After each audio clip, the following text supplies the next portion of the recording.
I'm going to call it. They were stealing to train their AIs. There's no doubt about it. Another controversy is brewing yet again around AI. Let's pop into a Senate Judiciary Committee hearing on what's going on and why this is going to brew into a massive issue moving forward. Let me just ask you, did Meta ever try to hide what it was doing? Did it try to hide the fact that it was pirating these works?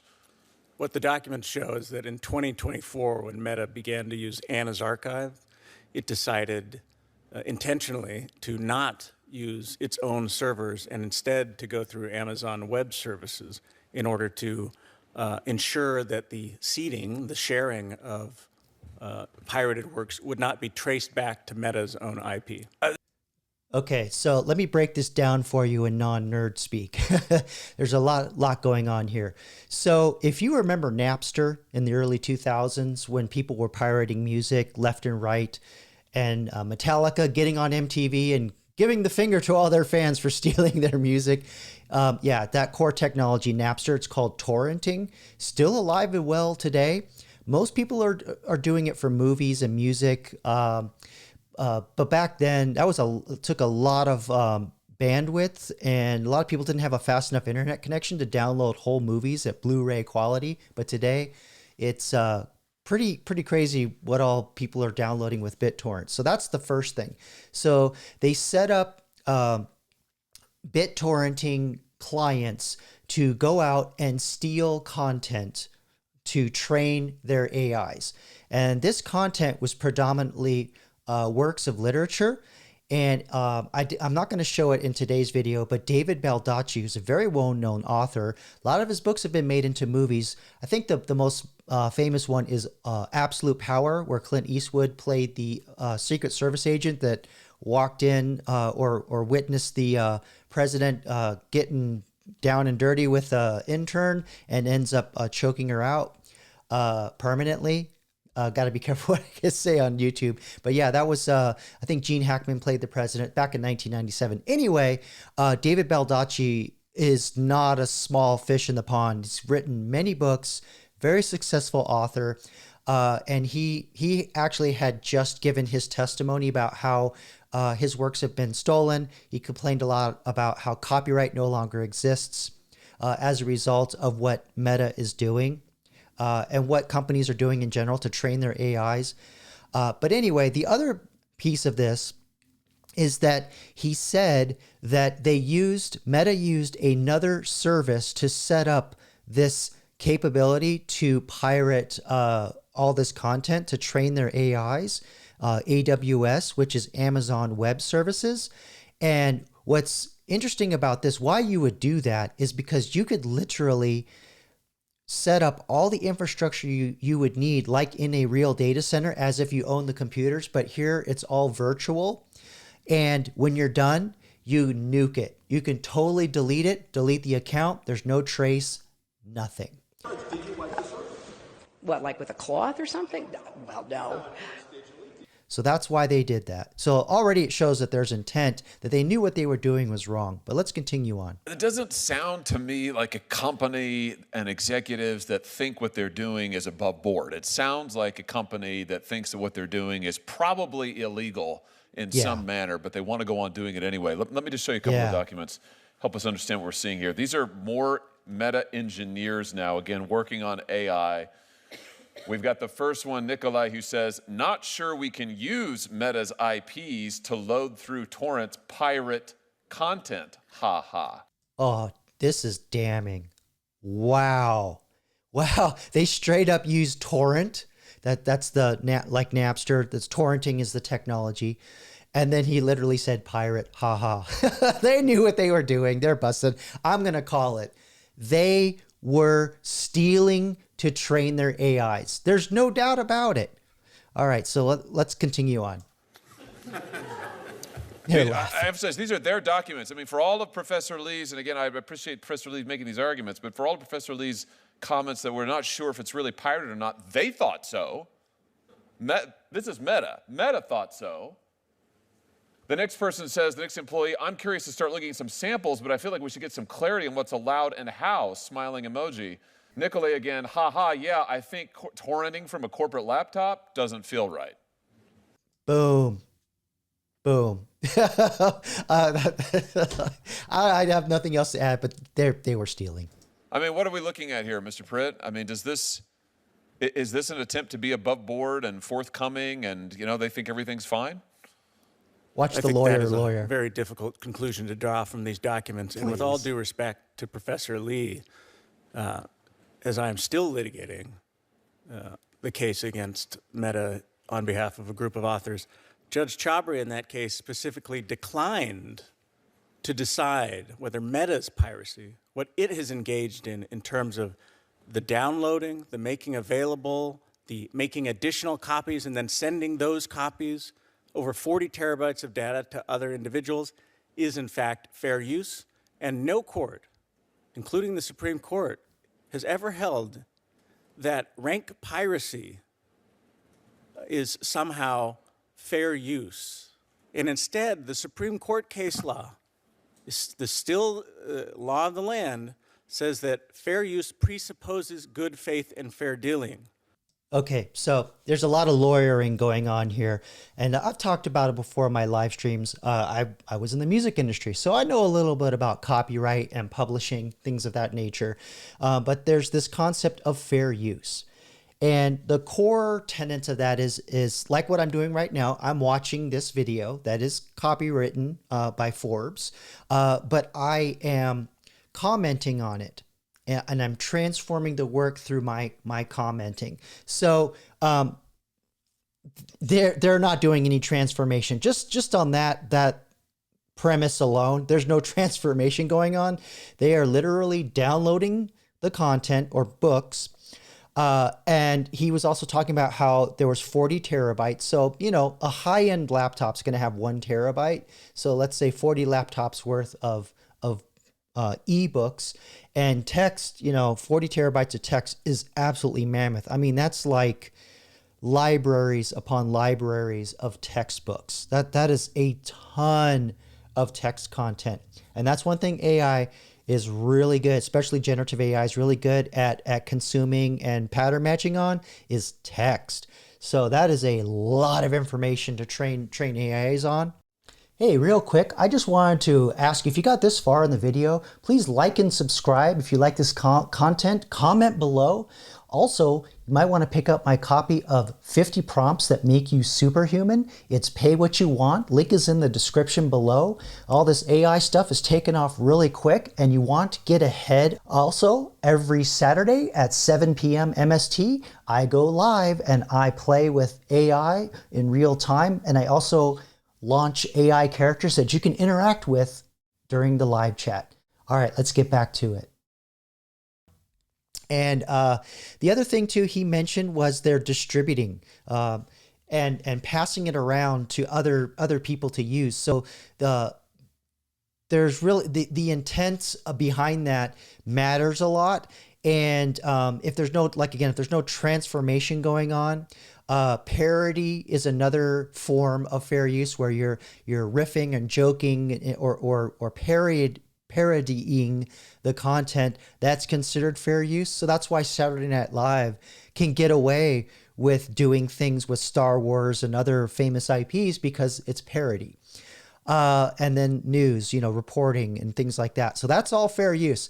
None of this sounds like they were planning on having a big podcast about every book they ever downloaded or telling jokes about it. They straight up lifted all this content to feed into to train an AI on the content that they were grabbing. And one more thing that's really huge about this is that Meta is actually at a disadvantage, and so are many of the other AI companies. They don't really have a lot of data to train on that's useful for what they want their AI to do. Whereas Google is king. They have vast amounts of data they have access to. And plus their search engines that spider the internet to go out and find the sites and then rank them in searches and then design the queries that bring those sites up. That capability alone gives Google such a massive advantage because first and foremost, they know where every single piece of data they need lives. Whereas Facebook, they just basically have the data from the people that are using their social media platform. So Facebook, in case you didn't know, Facebook changed their company name to Meta, their parent company. So yeah, and this is another big problem for OpenAI and every other company. They are starved for data. And so the fact that Meta is doing this shows that they are absolutely desperate for good data sources. Google ain't even sweating this. So, but let's continue onward. I will leave it to you whether or not you think any of these documents shows good faith and fair dealing. Let's just look at one other document and ask ourselves if this looks like good faith and fair dealing. More Meta employees, more AI engineers. Frank, can you clarify why we can't use Facebook infra internal for this again? Okay, so I'll translate Facebook infra, so or FB for Facebook infrastructure. So basically, infrastructure means their own systems inside their company. And then the guy responds, to avoid risk of tracing back to the seeder, is from the FB server. So the seeder in torrenting, the seeder is the original holder of the files, and then when another person finishes downloading the content, they become a seeder. So that's like the decentralized nature of torrenting. Why you have seeders and what they call leechers. So the leechers are the people that are downloading. They don't have the entire 40 terabytes, so to speak, or let's just say like they want to get a book. They don't have 100% of the book yet. So until they hit 100%, they are a leecher. Then they become the seeder. And then you have, the more people that you have seed, the faster the download can occur. So this is one of the powers of decentralized torrenting. And, a lot of things are just going decentralized these days, but torrenting was sort of the first example of when you decentralize something, you can't control it. And that's why a lot of pirates like it. But anyway, let's continue onward. Here we have Meta employees saying they know they're pirating, they think it's ethically wrong, they think it's illegal, and they are actively avoiding trying to create a paper trail. Plus, they probably do it at home too. I bet you if you went to these folks' house, you'd probably find like all kinds of movies, TV, and music on their own computers, because they're talking. Torrenting is a very specialized skill. You really have to know what you're doing. To the way they're talking about this, they do it at home too. So the FBI is going to get their ass. They're trying to hide it. I mean, that doesn't sound like fair use to me. Does it sound like fair use to you, Professor Lee? I mean, do you think this is fair use? I would just say I agree with Judge Chabria's approach. The distribution claim is still live in the case, and this aspect of the torrenting may well be infringement and not fair use. I'll just say this. If this isn't infringement, Congress needs to do something. I mean, if the answer is that the biggest corporation in the world worth trillions of dollars can come take an individual author's work like Mr. Baldacci, lie about it, hide it, profit off of it, and there's nothing our law does about that, we need to change the law. Yeah, so this is where I'm with Josh Hawley on this. The little guy puts the effort in, can make a program, because never mind books, never mind movies and TV and all that, but just, a regular everyday Joe like me who makes a video or a book or a software program, and Facebook can just download it and train their AI on what it is. And now my works live inside the brain of the AI. And that's what basically David Baldacci was complaining about, is that now anybody can be David Baldacci. Anybody can talk like me, write like me, by a simple 2 or 3 sentences. And that's the world we're entering in, folks. And in the music industry, we already, and actually in movies and television, we already have precedent for this, where there are mechanisms in place that say, yeah, you can play the music on the radio, but you have to log that you played it, so that the copyright owner and the people who write the publishing and the writing, because there's people that write the song, own the actual mechanical, physical existence of the song, called mechanical rights. It's although that may not be such a thing anymore nowadays with streaming and iTunes, but with records and CDs, that was huge. Publishing rights, all kinds of different rights. When I was in the music industry, there were 3 big players that controlled all the publishing rights and would track all that and then issue the check out to the creators. There's really nothing like that in the context of AI. So that's probably what they're going to have to do. It's going to make it more complicated and more expensive. And the AI companies are not going to want that because it's already massively expensive to run these things, train these things. Yeah, they're going to fight it. But that's what's going to have to happen, because when you think about it, and I think this is a really beautiful way, very simple way to describe what AI basically is, generative AI. And this is not mine. This is Justine Bateman, who was the older sister on the 80s TV show with Michael Fox called Family Ties. She now runs a film festival where she only allows filmmakers to enter movies with 0 AI. There cannot be any artificial intelligence in any way, shape, or form used in the making of the film. So she's not against AI per se, but she wants to preserve the traditional mode of filmmaking, which I think is pretty cool. So it's kind of like when records got replaced by CDs, you still have people that just absolutely want to collect the records, play the records, own the records, and want to have nothing to do with CDs. And I think we're gonna have the same thing with movies and TV, where people will seek out, the more analog, old school way of doing things. And there's a different vibe.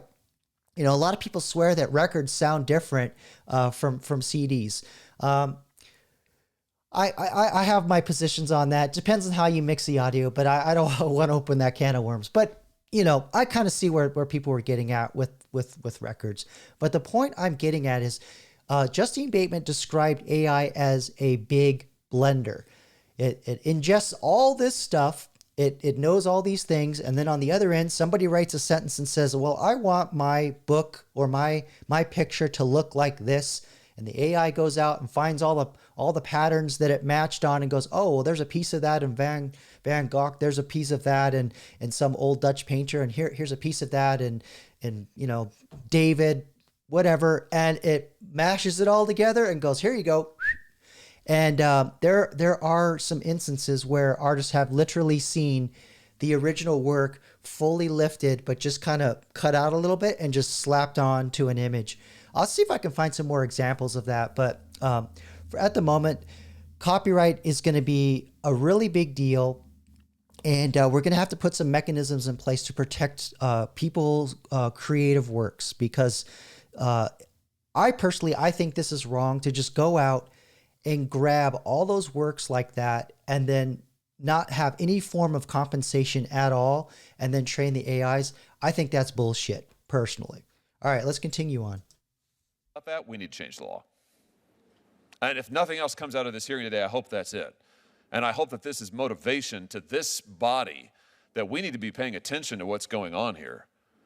Mr. Baldacci, you said you'd rather live in a different planet if there was AI that could write your books. I'm sure that will never happen. They'll never write your books. I want to live on a different planet if this can go on and it's perfectly legal. I agree with the legal aspect of it. Just compensate the artists, but the cat's out of the bag, brother Josh. I hate to tell you, it's not going back in. This is the new world. Just pay people. That's all. We've got to do something about this. Let me just ask you, Mr. Pritt, finally, what about Mark Zuckerberg and all of this? I mean, do we think that Zuckerberg knew about this, approved this? I mean, what's the evidence suggest? Of course he knew. Come on. Of course he knew. Certainly the documents that have become public in the case explain that the decision whether or not to use Library Genesis, which is a notorious illicit marketplace, for example, for actual training as opposed to exploration, was escalated to Mark Zuckerberg. Yeah, and also too, Zuckerberg is he's not a dummy. He knows that they're starved for data, and he knows what their data is, and it's not going to be what they need to train the AI to do what they wanted it to do. So yeah, he's even indirectly, he knows that would have had to have happened. I think the judge said something to this effect. Let's just look here if we've got it. That in fact, Zuckerberg was asked about it. There it is. In the spring of 2023, after failing to acquire licenses and following escalation up to Zuckerberg, Meta decided to just use the works acquired from a torrenting platform as training data. So they just did it anyway. They just, do it anyway. Forget it. It's on the internet, it's free, right? I can see it right there. That's the attitude of a lot of people. And, a lot of us, maybe let's say millennial and younger have basically grown up with everything being digital and online and, freemium models, all that stuff. A lot of internet services we use are free. So it's just kind of, whatever. It's out there. We can use it. Nobody cares. But yeah, it's not good because a lot of blood, sweat, and tears goes into making these things. And although now with AI, maybe not so much blood, sweat, and tears, but the original soul of the work is all blood, sweat, and tears, and those artists need to be compensated. Do it anyway. Forget it. Don't pay Mr. Baldacci. Don't pay anybody. It costs too much. A lot cheaper to take it for free and then make billions of dollars off of it. Listen, I'll just conclude with this. I want to thank all the witnesses for their testimony. And Senator Welch, if you have more questions, or Senator Durbin, I'm happy to let you ask those. For my part, I just want to say, I think that this is a moral issue as much as anything else. I think this is an issue about who we're going to be as a country. Are we going to be a country, as is written into our Constitution, where we protect the rights of our citizens? It's part of what makes us Americans. And we welcome the creative genius of people like Mr. Baldacci and the marvelous diversity of imagination and viewpoints. Okay, I think we get the point of the video of that. He's going to go on to argue America good, stealing bad.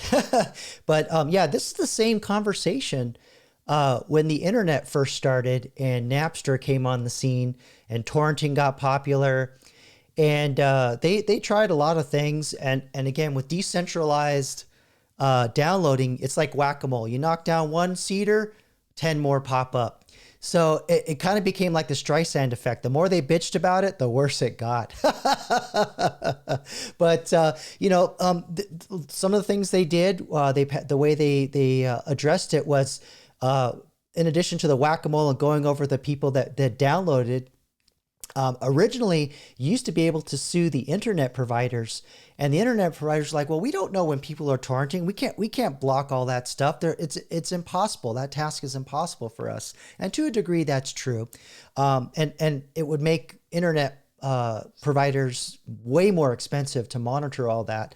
So they basically made it so that lawyers can't sue internet providers, web hosting companies, and forced what they call, I forgot the exact term, but it was a mechanism that you had to put on your website that says if there's anything that violates copyright, you have to contact us through this person and word it in this way and be clear in what call to action you want us to do to take down whatever is in violation of your copyright. And then the service provider can be held liable if they don't follow suit and at least respond back and say, yeah, we got it. So that's a nice middle ground, but still we got to pay the artists that create these things.